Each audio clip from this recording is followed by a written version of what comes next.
All right, so we've got this research article about idiopathic laryngeal paralysis in Labrador Retrievers. You've said it to us, so clearly you're looking for some serious insights into this neurological puzzle. It is fascinating, yeah. Especially when it comes to this plasma neurofilament light chain. pNfL? Or pNfL, as the cool kids call it. Yeah, it is. It's a very interesting area of research, especially given its potential as a biomarker for nerve damage. Right. And so that's really what the researchers are trying to tease out here. Can pNfL levels in these labs tell us something about the severity or progression of ILP? Okay, so they basically assembled like a canine neurology task force here.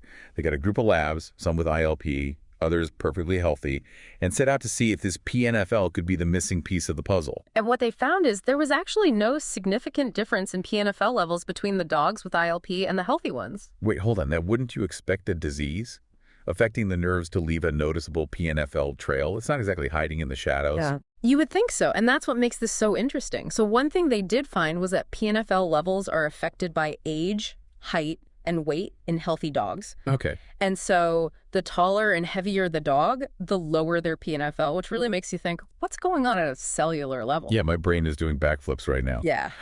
So how does that play out in the dogs with ILP, though? Well, what's interesting is in the dogs with ILP, all those factors, age, height, weight, they didn't seem to matter for their pNfL levels. So we've got the healthy dogs where the pNfL seems to follow a pattern, and then the ILP dogs, it's just like anarchy. It's a free-for-all. What kind of? Yeah. Did they look at the pNfL levels over time? Maybe there's some sort of delayed reaction. They did, actually. They tracked pNfL levels over different periods of time in the same dogs with ILP, and guess what? No consistent pattern of increase or decrease. Okay, I am hooked. What does this mean? Is pNfL just a red herring when it comes to ILP? It's a really complicated picture, but I think it's important to sort of dive into the details of the study itself because it involved quite a substantial group of dogs, 123 in total. Wow. And of those, there were 62 purebred Labrador Retrievers that had a diagnosis of ILP, and then 61 healthy medium to large breed dogs as the control group. So a solid sample size to work with. What were the criteria to make it into this canine neurology club? Well, for the ILP group, the labs had to be at least 8.5 years old, and the diagnosis had to be confirmed by a board-certified veterinary surgeon or neurologist. And this diagnosis was based on really the whole clinical picture. Yeah. Their physical exam findings, the presenting clinical signs, neurological examination, and history. Okay, very thorough. What about the control group? How did they ensure those dogs were neurologically sound? So every dog underwent a complete neurological exam. And to be included in the control group, they had to be systemically healthy with no signs of neuropathy on their neuroexam and no history of any respiratory issues, regurgitation, or even changes in their bark. Wow, so they were really excluding any potential neurological red flags there. Exactly. Any dogs that were showing any changes in mentation or had abnormal cranial nerve reflexes or ataxia or weakness, they were all excluded. Okay. And they also ruled out any dogs who had received steroids, had uncontrolled endocrine disease, had undergone chemotherapy, or anything else that could be associated with neuropathy. That is a meticulous selection process. I imagine they gathered quite a bit of data on each dog. They did so much data. They collected information on age, sex, neuter status, breed, weight, and they even measured height at the withers for most of the dogs. Okay. Now, for the ones they didn't have an exact measurement for, they used either the average height for that breed, or if it was a purebred lab, just the average Labrador Retriever height. Okay, so they had all their bases covered. Then, of course, the pNfL analysis. Did they mention the specific method they used? They did. They used something called the NfL Advantage Kit by Single Molecule Array Simoa, for short on an HD1 analyzer. And this is actually a highly sensitive method that uses specific antibodies to detect pNfL in the plasma samples. Okay. And it produces this fluorescent signal that directly correlates with the concentration of pNfL. So incredibly precise. Did they do anything to kind of double-check the accuracy of these measurements? Oh, yeah, for sure. So each measurement was run in duplicate, and the variability within and between assays was less than 15%. And just to further minimize any potential for error, all the blood samples were collected and processed within an hour. Wow, talk about attention to detail. All right, let's get down to the nitty-gritty here. The results. What did they find? So when they analyzed all this data, they found no significant difference in pNfL concentrations between those ILP cases and the control group. And this was honestly pretty unexpected, especially considering some previous studies that had suggested pNfL might be a helpful indicator for nerve damage in dogs. And yet, here we are. But wait a minute, you mentioned earlier that pNfL was influenced by other factors in the healthy dogs, right? Right, and that's where things get even more interesting. They found these moderate negative correlations between pNfL concentrations and both weight and height in the control group. So the bigger the dog, the lower the pNfL. What's the takeaway message there? Well, it seems like in healthy dogs, height, not weight, is a significant factor influencing those pNfL levels. Okay. And they confirm this using a statistical model, which is pretty cool. Yeah. But in the dogs with ILP, none of these factors seem to have any impact on their pNfL levels. So it really is more complex than we initially thought, right? ILP is throwing a real curveball into the mix here. Absolutely. What about those pNfL levels over time? Any changes there? So they actually followed 9 of the dogs with ILP, and they took blood samples at different intervals. Some were 63 days apart. Others were as far as 601 days apart. But just like the other findings, there wasn't really a consistent pattern. pNfL levels didn't consistently increase or decrease, regardless of that time that had elapsed. Definitely a puzzle with some missing pieces here. So where do we go from here? Well, it seems like pNfL might not be the straightforward biomarker for ILP that we initially hoped for. Right. And it certainly raises some important questions about the complexity of this condition. All right, so stay tuned, folks, because in part 2, we're going to dissect the limitations of this study and what these findings might mean for the future of ILP research. Now, it's important to keep in mind that no study is perfect. This one had some limitations, and the researchers were very upfront about that. Well, that's always a good sign, right? Kind of builds trust in the findings. What were some of the limitations they highlighted? Well, one thing they mentioned was that a laryngeal examination, which often requires light anesthesia, wasn't mandatory for categorizing the dogs. Not all the dogs, especially in the control group, actually went through a laryngeal exam. Right. None of the control dogs had a laryngeal exam, and only about 60% of the ILP cases did. Okay. And while a laryngeal examination under light anesthesia can be helpful in diagnosing ILP, it's not a perfect test. There can be false positives and false negatives.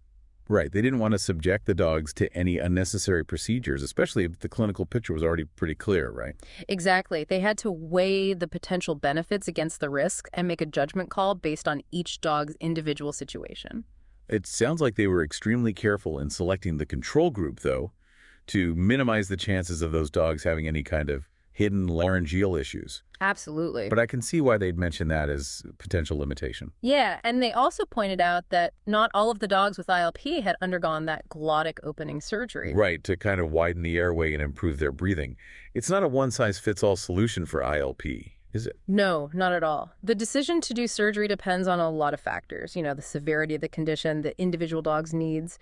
So the fact that not all the ILP cases had the surgery, it adds another layer of complexity to the data.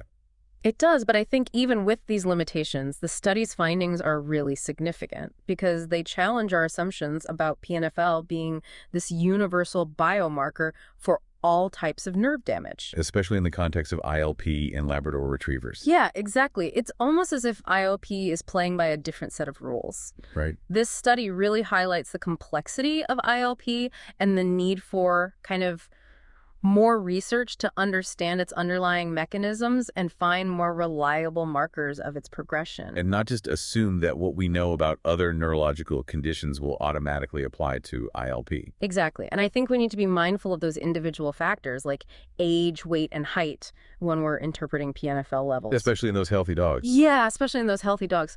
So it's clear that pNfL is a piece of the puzzle, but maybe not the whole picture. We need more pieces. We need more pieces. That's the crux of the matter. This study, opens up all these new avenues for research. It raises questions about this intricate relationship between pNfL and ILP. I'm excited to see what directions future research might take from here. Me too. So just to recap, for our listener, what are the most important points to remember? Well, first, while pNfL shows some promise as a biomarker for some neurodegenerative conditions, it doesn't seem to be a reliable indicator for ILP in labs, at least not based on this study. Second, age, weight, and height can influence those pNfL levels in healthy dogs. Right. So we need to factor those in when we're interpreting the results. And finally, more research is needed to fully understand how complex ILP is and to identify those more specific and sensitive biomarkers for this condition. Well, this deep dive has been a real eye-opener, highlighting the intricacies of veterinary neurology and the quest to really understand and diagnose conditions like ILP. I'm already eager to hear what directions future research might take. Well, we're going to delve into those potential future directions in the final part of our deep dive. All right, so welcome back for the final part of our deep dive into ILP and the curious case of pNfL. We've really unpacked the study's findings, talked about its limitations. Now it's time to look ahead. What are the potential implications of this research, and what might the future hold for ILP diagnostics and treatment? Well, I think one of the most exciting avenues for future research is exploring the possibility of ILP subtypes in dogs. If you think about human inherited peripheral neuropathies like Charcot-Marie-Tooth disease, there are numerous subtypes and they have distinct genetic and clinical features. So you're saying there might be different underlying causes or mechanisms driving ILP in different dogs, even within the same breed. Exactly. And if subtypes of ILP exist in dogs, it's possible that some subtypes might show changes in pNfL levels, whereas others, as we've seen in this study, don't. Okay, that would actually explain why the results of this study seem to contradict some of the previous research on pNfL and other neurological conditions. Right. It's not a one-size-fits-all situation. Yeah. So that's the burning question now, right? Could pNfL still be a useful biomarker for certain subtypes of ILP? Absolutely. And that leads to the need for more research. Right. I mean, identifying those potential subtypes and then investigating their relationship with pNfL levels could lead to more targeted diagnostic and treatment approaches. But this study also highlights the need to kind of explore other potential biomarkers for ILP in dogs, right? If pNfL isn't giving us all the answers, what else could we be looking for? Exactly. And there's a vast landscape of possibilities out there. I mean, researchers are exploring all kinds of biomarkers in human neurological diseases, different proteins, inflammatory markers, even genetic variations. It's exciting to think about the potential breakthroughs, right? Imagine a future where a simple blood test could not only diagnose ILP, but actually tell you the specific subtype and help guide treatment decisions. That would be a game changer. It really would. And with ongoing research and the technology that's constantly advancing, it's a vision that could very well become a reality. This study also has some, practical implications for veterinary neurologists, clinicians out there. Oh, absolutely. It's a reminder that even biomarkers that seem really reliable in some cases might not be applicable across the board. We can't make assumptions, and we really need to consider that individual patient, their breed, their age, their weight, the overall clinical presentation, and interpret those test results within that context. So it kind of reinforces the importance of a holistic diagnostic approach, right? Combining a thorough history, physical exam, neurological assessment, and careful analysis of all the findings. Couldn't have said it better myself. And of course, staying up to date on the latest research. Absolutely. So I think this study, while it may not have given us all the answers, it's definitely it's ignited a spark. I agree. Paving the way for future investigations that could transform how we diagnose and treat ILP in dogs. It's a testament to the power of scientific inquiry and the dedication of all those researchers out there who are trying to improve the lives of our canine companions. From Vet Neuro Jar, keep those minds inspired, hearts light, and tails wagging.